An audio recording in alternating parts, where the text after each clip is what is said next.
Some of the humorous incidents. I took my training at Walla Walla, Washington, Ephrata, Washington. My phase training at Rapid City, South Dakota, and we would make pretty long hauls, getting us ready for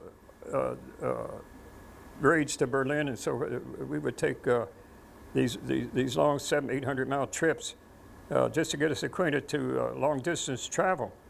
And we were leaving Rapid City, South Dakota, and we were supposed to make a mock bombing attack on St. Louis, bomb the bridge at St. Louis and come back to St. Louis. And the navigator would call the radio man every 15 minutes, send back a position, report back to the base. Using the proper intercom procedure, it'd say, navigator the radio over, we're 40 miles north-northwest of Sioux City, Iowa. He says, we're at an altitude of 28,500, temperature so-and-so, and we're at a heading of such and such a degree. Send us back to the base. Roger. And then there was silence on the intercom. Radio to navigator over. What kind of city was that, sir? Sioux City, Iowa. Could you spell that for me, please? Navigator to radio over. S-I-O-U-X. Sioux City, Iowa. It's quiet on the other end. The navigator, radio to navigator, did you say SF or X? Back and forth, back and forth. In about 20 minutes, a very disgusted voice came over. Navigator to radio, damn it, we're over St. Louis. Can you spell St. Louis? they argued all the way from Sioux City over how it was FS or X. And another time we were on a cross-country flight, and the navigator said, man, we're going to approach Kansas City here in a minute. He said, boy, there's some beautiful steakhouses in Kansas City. How would you guys like to have a steak dinner? This is mid-afternoon. Yeah, man, let's have one. So he told the pilot, feather number 1 engine, we're coming in on 3 engines to the emergency field at the Kansas City airport. One side was relegated to the Air Force. And we landed, and the little Jeep with the follow me sign on the back escorted us to revetment. And the master sergeant got out and said, what kind of troubles are you having, fellows? And he says, we don't have any trouble. We're just coming in for a steak dinner. And we just feather 1 engine to make it look good. And he says, could you write it up on your report? It took 2 hours to repair number 1 engine. So all we did just pushed a button to feather the problem. There's nothing wrong with it. And he said, yeah, I'll write it up, fella. You be back in a couple of hours? Yeah, we'll be back. And so, man, he says, you got to make it worth my while.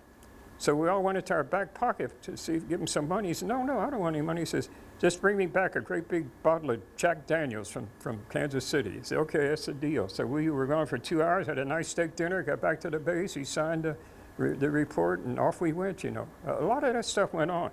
And we were on another cross-country flight, and the right waist gunner, we were over Wyoming. And the right waist gunner says, right waist pilot, he said, I got mountains on my side.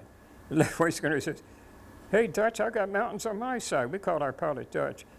And the pilot says, calm down, fellas, calm down. He says, we're flying through the Grand Canyon. He says, we're supposed to fly over it. We're flying through it. That's what you see, the walls of the canyon there. So that was pretty exciting. And I remember overseas now, over in England, after my 8th mission, I asked the old crew chief, he was a master sergeant, and I said, he said to me, how'd it go today, Sergeant? I said, I tell you what, Sergeant comes. I tell you what, Sergeant. I said, when I look over the side and see all those hundreds and hundreds of red flashes, I know those are 88 millimeter shells coming up, being fired at the planes. I said, man, that makes the hair on the back of my neck raise. And he says, well, you've been duck hunting, haven't you? I says, no. I'm a city boy. I never fired a gun in my life before I went into the service. He says, well, you went to gunnery school, didn't you? I said, yeah, I sure did. He said, you know, you got to lead a target. He says, I said, here I am at 28,500 looking down and see all those red flashes. I said, it bothers the hell out of me. And he says, you know, you got to lead a target. They're not shooting at you. There's no way that shell can leave that gun 28,500 feet below you and that shell hits you. He said, they're aiming at the guys behind you. He said, the ones you're going to get, you won't see. I said, oh, man, that kind of relieves my mind. I said, I see all those hundreds of red flashes. You know, I couldn't think that, I didn't realize at the time a shell from that gun would hit me instantly, you know. It takes some time when you're up that high, you know.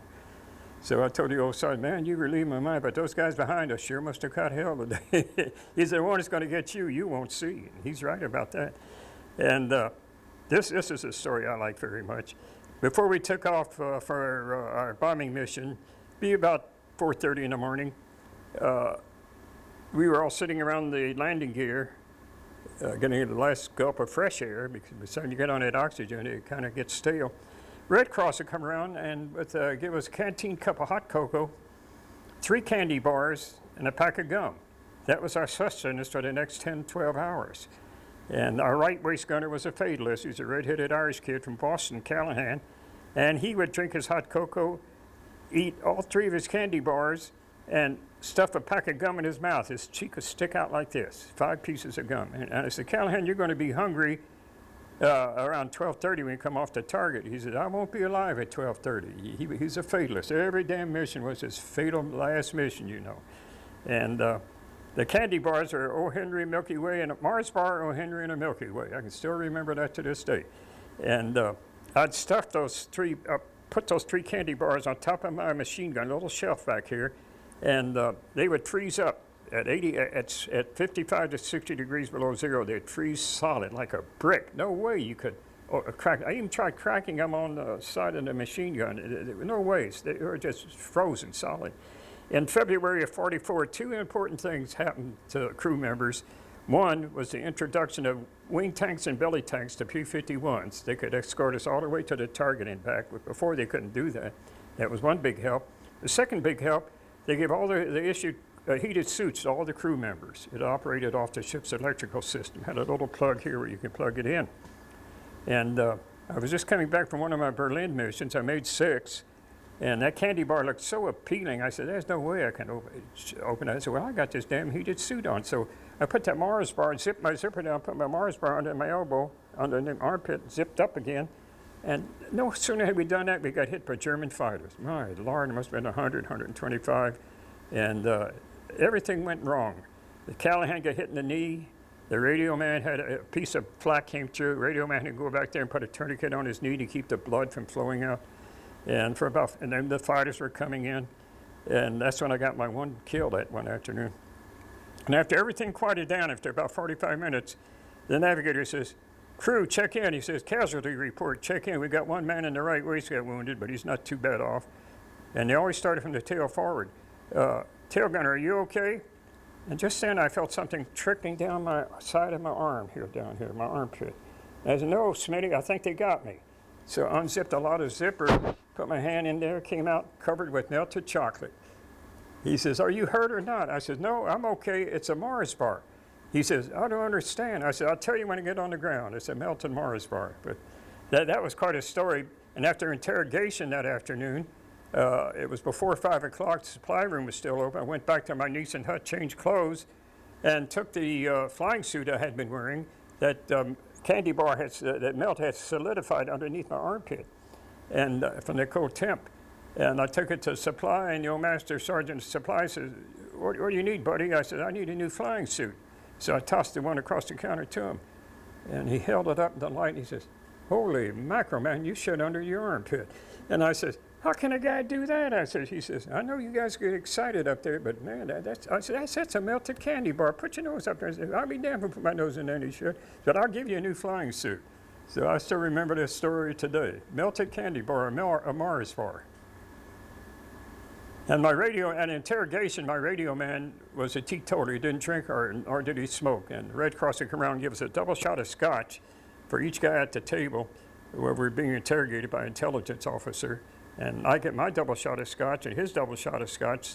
So I wound up with 4 scotch shots, you know. So, our rations on weekends was 7 packs of cigarettes or 24 cigars. And I got my radio man's 24 cigars and my 24. And I wouldn't smoke 24 cigars a week. I bartered them. There's a little pub down the road from the air base, and I go in the bar and tell the bartender, I'll give you a cigar for a beer. Fine. And if I wanted a mixed drink, I give him 2 cigars. The same way to London. The bartenders in London would take 3 cigars for a mixed drink and 1 for a beer, you know. But that's the way it worked. But I was a heavy cigar smoker back in those days. And coming back on the Queen Mary, there was only about 400 of us returnees, of combat men. And we had staterooms all to ourselves. Man, that's a huge ship, 82,000 ton displacement. And it can cross the Atlantic in a little over 3.5 days, which is pretty damn good at a rate of 32 knots an hour. Now that's pretty darn good speed for a ship that size. And yeah, I got so lonesome in that big suite, I invited one of my buddies. I said, man, let's bunk in together, man. I had anybody to talk to or anything. And said, they had about 1,500 German prisoners of war below deck, below E deck. D and E were below, C, D, and E were below decks. And they're all under barbed wire, under a battalion of British troops, special battalion. And they're all behind barbed wire, and they said, let's take a look at those German prisoners. And there's about 6 of us together. And one guy's up against the barbed wire enclosure, and he's reading a Street and Smith detective story. Reading it is English. I said, you speak English? He says, yeah, jawohl. I said, where's your home, buddy? He says, Hamburg. I said, oh my Lord, I hope I hadn't bombed your home. I says, I've made 3 trips over your city. I said, I hope I hadn't bombed your house out. He says, oh no, he said, you guys can't do anything with your bombing. He says, New York has been leveled to the ground. You're crazy as hell. There hadn't been no bombs dropped on New York. Yeah, listen to Goebbels' propaganda, you know. So I said, you're crazy, buddy. New York hadn't been bombed. So we left the enclosure and climbed up the stairs, and we met an officer of the crew, of the Queen Mary crew. Man alive, he had a tremendous uniform on. It looked like a Confederate uniform, blue with gold stripes. Up here had gold egg on his helmet, on his hat. And he was real imposing. And we asked him, I says, are you with the crew here, sir? Yeah, I'm on the Queen Mary crew. He says, I'm the, I can't forget the name he gave me, what his duty was. I says, what is your duty? He says, my duty is to get the supplies aboard when we dock. When in New York, I have to get all the supplies on board when we hit England. I had to get supplies from going back the other way. And he says, you know, I never set foot in your country, even though this is my 100th crossing of the Atlantic. I never had set foot in your country. But I can make a wager with any of you Yanks that I can name any state capital of any of your country for a pound. A pound was worth 403 back in those days, pound. And we all had money on us, pound notes, shillings. And he was calling out, so they held the money up, and they were, he was calling out Montana, Idaho, New Jersey, getting all the state capital. Hell, he knew every damn one of them, and he was taking that money like this. This buddy next to me, I elbowed him. I said, yeah, I want to get the old joker on this. I says, okay, I got a pound note here. I says, the capital of Kentucky, is it pronounced Louisville or Louisville? And he says, Louisville. I reached over for his money. I said, you're wrong as hell. It's pronounced Frankfurt. But you can still pull that trick today, you know. I just want to include some of those little humorous stories. Thank you very much.